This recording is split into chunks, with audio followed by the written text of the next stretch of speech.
اس نے دیکھا کہ یہ 5 آدمی لباس سفری تاجر نظر آتے ہیں اور مسلمان لگتے ہیں۔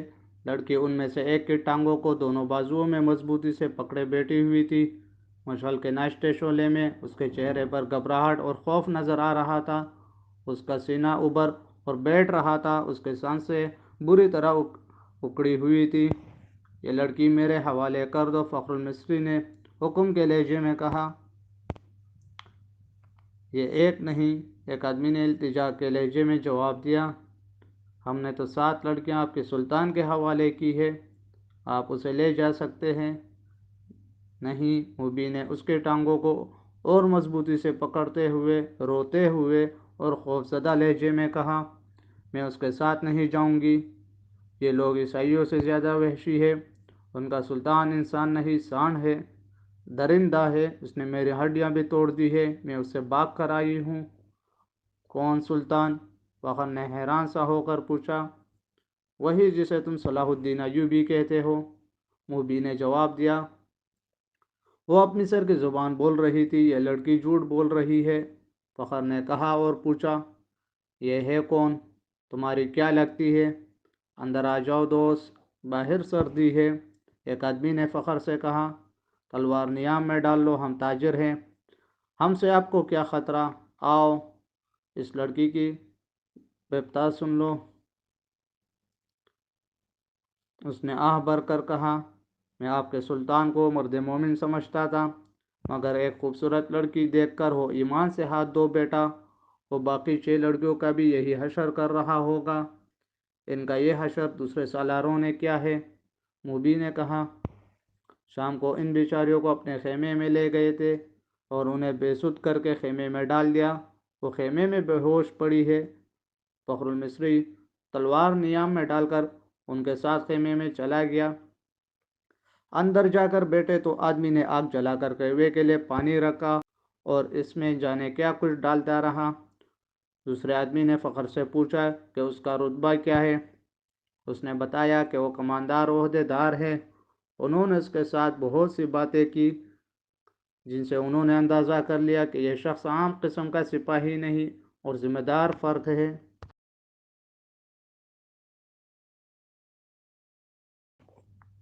ذہین اور دلیر بھی ہے۔ ان لوگوں میں سے ایک نے فخر کو 7 لڑکیوں کی بالکل وہی کہانی سنائی جو انہوں نے سلطان صلاح الدین ایوبی کو سنائی تھی۔ انہوں نے فخر کو یہ بھی بتایا کہ سلطان ایوبی نے ان کے متعلق کیا کہا تھا۔ ان لڑکیوں نے سلطان کو پیشکش بھی کی تھی کہ وہ اپنے گھروں کو تو واپس نہیں جا سکتی اور عیسائیوں کے پاس بھی نہیں جانا چاہتی، اس لیے وہ مسلمان ہونے کو تیار ہے، بشرطیکہ کا کوئی اچھے رتبوں والے عسکری ان کے ساتھ شادی کر لے۔ ہم نے سنا تھا کہ سلطان صلاح الدین ایوبی کردار کے لحاظ سے پتھر ہے۔ ہم ہر روز سفر پر رہنے والے تاجر ہیں، انہیں کہاں ساتھ لے لے پھرتے رہے، انہیں سلطان کے حوالے کر دیا۔ مگر سلطان نے اس لڑکی کے ساتھ جو سلوک کیا وہ اس کے زبانی سن لو۔ فخر المصری نے لڑکی کی طرف دیکھا تو لڑکی نے کہا، ہم بہت خوش تھی کہ خدا نے ہمیں ایک فرشتے کی پناہ دی ہے۔ سورج غروب ہونے کے بعد سلطان کا ایک محافظ آیا اور مجھے کہا کہ سلطان بلا رہا ہے۔ یہ باقی 6 لڑکیوں کی نسبت ذرا زیادہ خوبصورت ہوں، مجھے توقع نہیں تھی کہ تمہارا ایوبی بری نیت سے بلا رہا ہے۔ میں چلی گئی۔ سلطان ایوبی نے شراب کی صراحی کھولی، ایک پیالہ اپنے آگے رکھا اور ایک مجھے دیا۔ میں عیسائی ہوں، شراب 100 بار پی ہے۔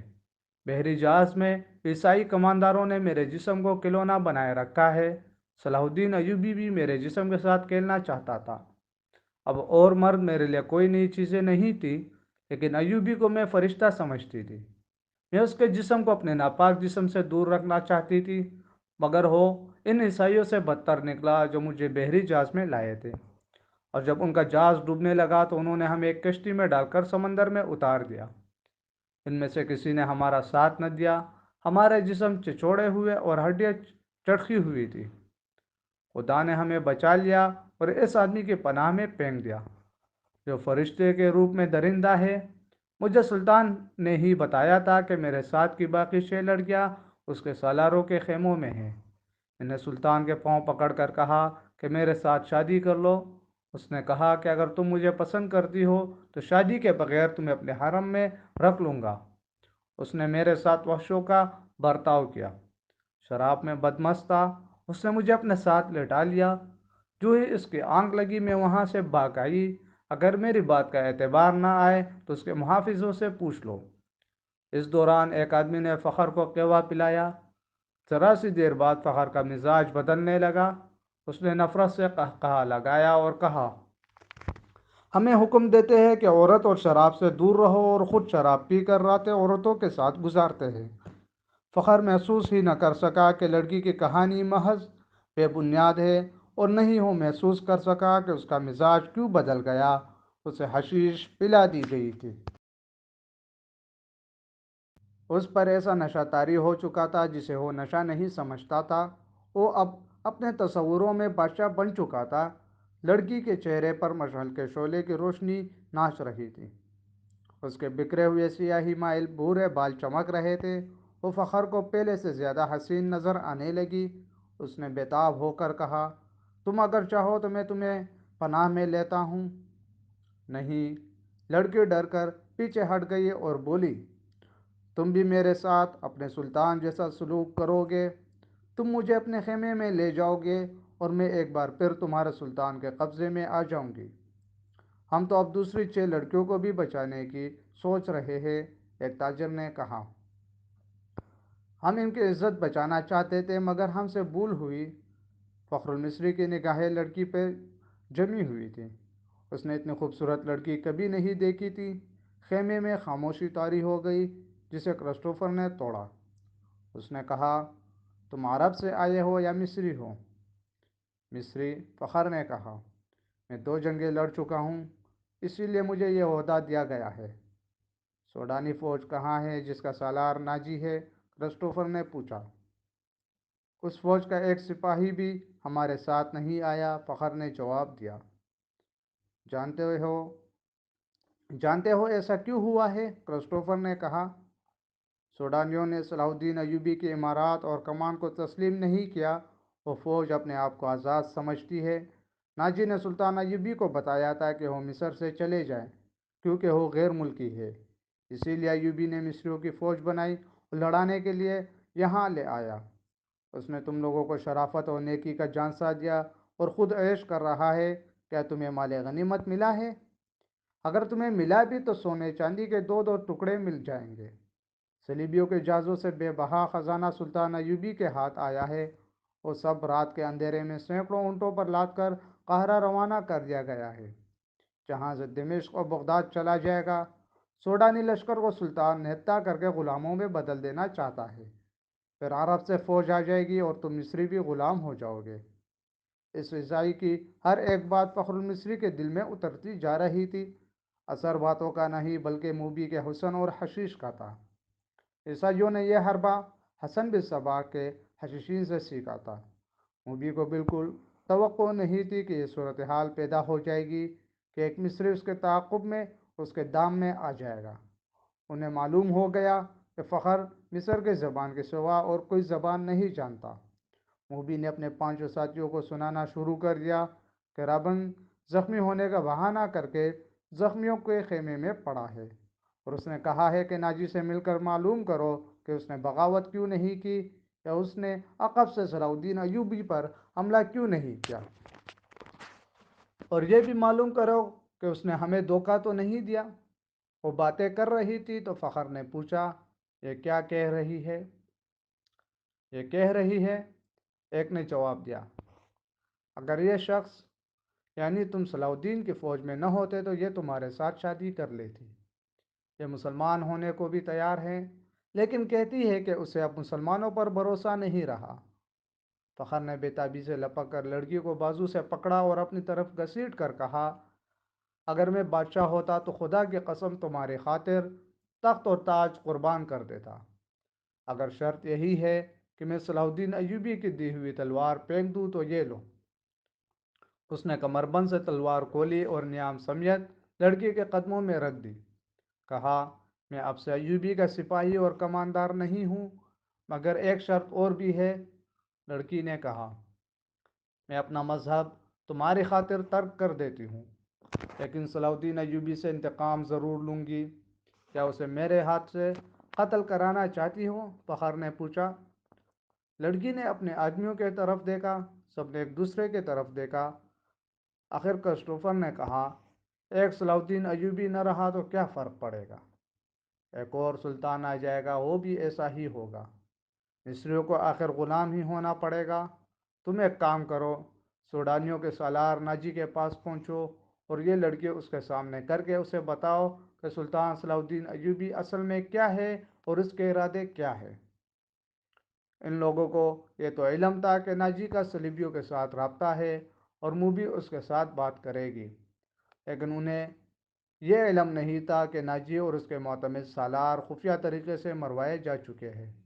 اس وقت لڑکی کو ہی جانا تھا، اس کا اکیلے جانا ممکن نہیں تھا۔ اتفاق سے انہیں فخر المصری مل گیا، لہٰذا اسی کو استعمال کرنے کا فیصلہ ہو گیا۔ یہ آدمی چونکہ سلطان ایوبی کی نظر میں آ گئے تھے، اس لیے بھی اس کی نظر میں رہنا چاہتے تھے۔ اس کے علاوہ انہوں نے موبی سے سن لیا تھا کہ ان کے شعبہ جاسوسی اور تخریب کاری کا سربراہ رابن اسی کیمپ میں ہے اور فرار ہوگا، اس لیے وہ اسے مدد دینے کے لیے بھی وہاں موجود رہنا چاہتے تھے۔ ان کے ارادے معلوم نہیں کیا تھے۔ صلاح الدین ایوبی پر چلایا ہوا ان کا تیر خطا گیا تو انہیں سلطان ایوبی کے سامنے لے جایا گیا تھا۔ ان کا بیروپ اور ڈرامہ کامیاب رہا، لیکن ان کا مشن تباہ ہو گیا تھا۔ لہٰذا اب وہ بدلی ہوئی صورتحال اور اتفاقات سے فائدہ اٹھانے کی کوشش کر رہے تھے۔ فخر المصری حسن اور حشیش کے جال میں آ گیا تھا۔ اس نے واپس کیمپ میں نہ جانے کا فیصلہ کر لیا تھا۔ اس کو یہ مشورہ دیا گیا کہ وہ لڑکی کو لے کر روانہ ہو جائے۔ ان لوگوں نے اسے اپنا ایک اونٹ دے دیا، پانی کا ایک مشکیزہ دیا اور تھیلے میں کھانے کا بہت سارا سامان ڈال دیا۔ ان اشیاء میں کچھ ایسی تھی جن میں حشیش ملی ہوئی تھی۔ موبی کو ان کا علم تھا۔ فخر کو ایک لمبا چوغا اور تاجروں والی دستار پہنا دی گئی۔ لڑکی اونٹ پر سوار ہوئی، اس کے پیچھے فخر سوار ہو گیا اور اونٹ چل پڑا۔ فخر گرد و پیش سے بے خبر تھا اور اپنے ماضی سے بھی بے خبر ہو گیا تھا۔ صرف یہ احساس اس پر غالب تھا کہ روئے زمین کی حسین ترین لڑکی اس کے قبضے میں ہے، جس نے سلطان کو ٹکرا کر اسے پسند کیا ہے۔ فخر نے موبی کو دونوں بازوؤں میں لے کر اس کے پیٹھ اپنے سینے سے لگا لی۔ موبی نے کہا، تم عیسائی کمانداروں اور اپنے سلطان کی طرح وحشی تو نہیں بنو گے۔ میں تمہاری ملکیت ہوں، جو چاہو کرو، مگر میں پھر تم سے نفرت کروں گی۔ کہو تو میں اونٹ سے اتر جاتا ہوں۔ فخر نے اسے اپنے بازوؤں سے نکال کر کہا، مجھے صرف یہ بتا دو کہ تم مجھے دل سے چاہتی ہو یا محض مجبوری کے عالم میں میری پناہ لی ہے۔ پناہ تو میں ان تاجروں کی بھی لے سکتی تھی، موبی نے جواب دیا، لیکن تم مجھے اتنے اچھے لگے کہ تمہاری خاطر مذہب تک چھوڑنے کا فیصلہ کر لیا۔ اس نے جذباتی باتیں کر کے فخر کے اعصاب پر قبضہ کر لیا اور رات گزرتی چلی گئی۔ سفر کم و بیش 5 دنوں کا تھا، لیکن فخر المصری عام راستوں سے ہٹ کر جا رہا تھا کیونکہ وہ بگوڑا فوجی تھا۔ موبی کو نیند آنے لگی۔ اس نے سر پیچھے فخر کے سینے پر رکھ دیا اور گہری نیند سو گئی۔ اونٹ چلتا رہا، فخر جاگتا رہا۔